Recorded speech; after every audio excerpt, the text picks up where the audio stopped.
Imagine waking up and telling yourself today will be different. You'll eat clean, you'll focus, you'll finally follow through. For the first few hours, you hold steady. But then lunchtime hits. A coworker offers you chips, your phone buzzes, your energy dips.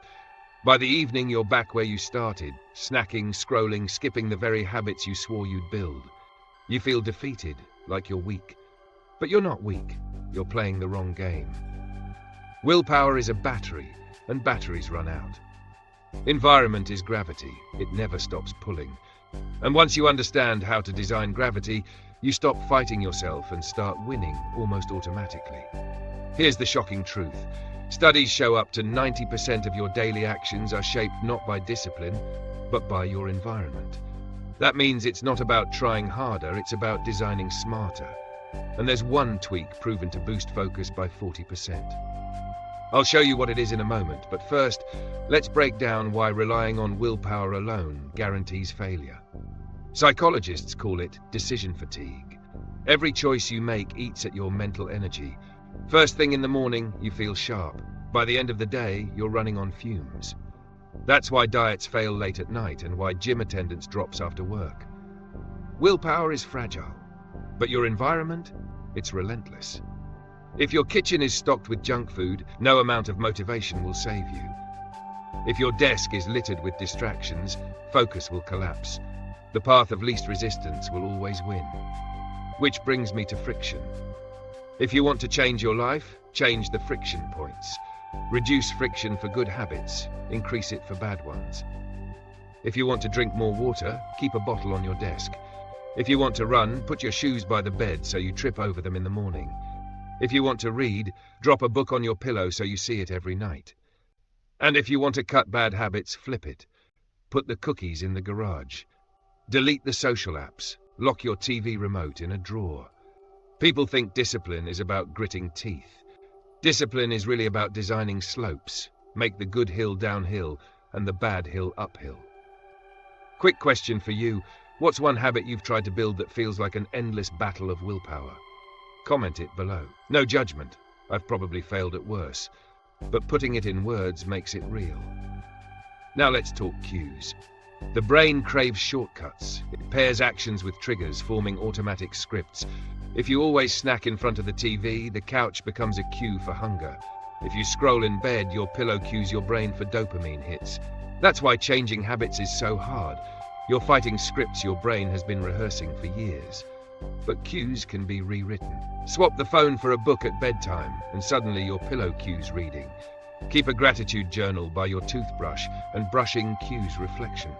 Every time you shift a cue, you're rewiring identity itself. And identity is where the game gets won. Habits aren't just actions, they're signals of who you believe yourself to be. You don't say, I'm someone who tries to write. You say, I'm a writer. You don't say, I'm someone who forces myself to run. You say, I'm a runner.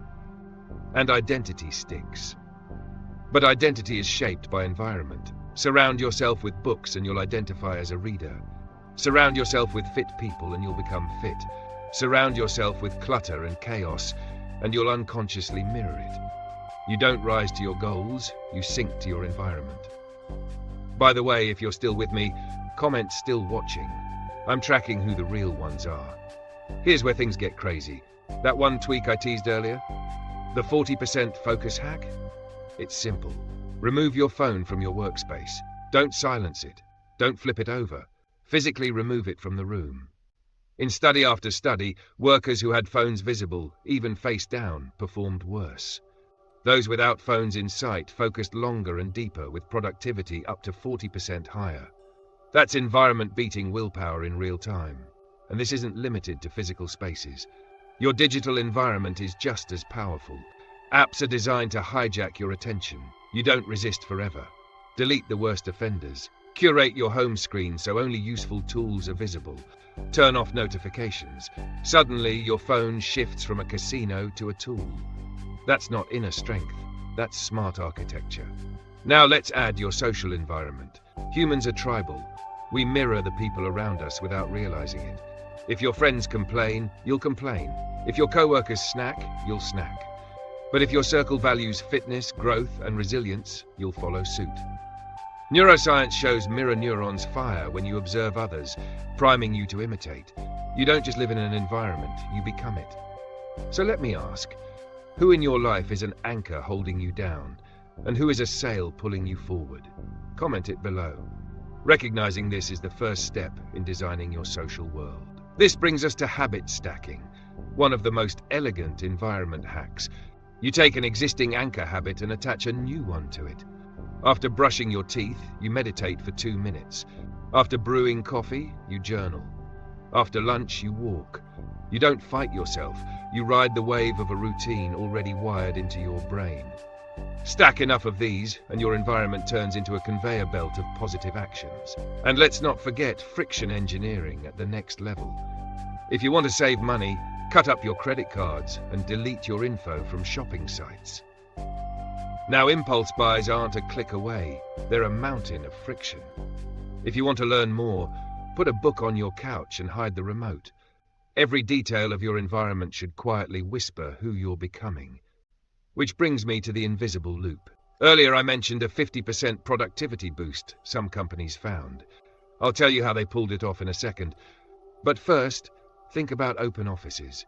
They were designed to promote collaboration, but ended up breeding distraction. Conversations, interruptions, noise, focus died. Some companies flipped the script. They created zones where laptops and phones weren't allowed. In those spaces, deep work flourished. Productivity jumped by almost half. The tweak? One environmental boundary. That's the power of constraints. You don't need more willpower, you need fewer temptations in the room. Here's a challenge. This week, audit your environments, physical, digital, and social. Write down 3 ways they're sabotaging you. Then redesign one small thing in each. Don't overhaul everything overnight. Just tilt the slope. Move one snack out of sight. Delete one app. Spend 1 hour with someone who lifts you instead of drags you. These tweaks compound. Before long, the habits that felt impossible start feeling natural. By the way, comment design wins if you're still here. That tells me you're serious about this. Let me end with something I almost forgot. There's one environmental factor even more powerful than your phone, your fridge, or your desk. It's subtle, it's everywhere, and most people never see it. I'll break it down in another video because it deserves its own deep dive. But once you notice it, you'll never unsee it. So here's the bottom line. Stop blaming yourself for failed habits. Stop grinding harder. Willpower was never the path. Environment is. Redesign the gravity of your world, and you'll finally feel what it's like to flow forward without fighting yourself. Subscribe if you learned something today, or comment watching if you're still here. Either you're serious about building habits, or really bored. Either way, you're in the right place.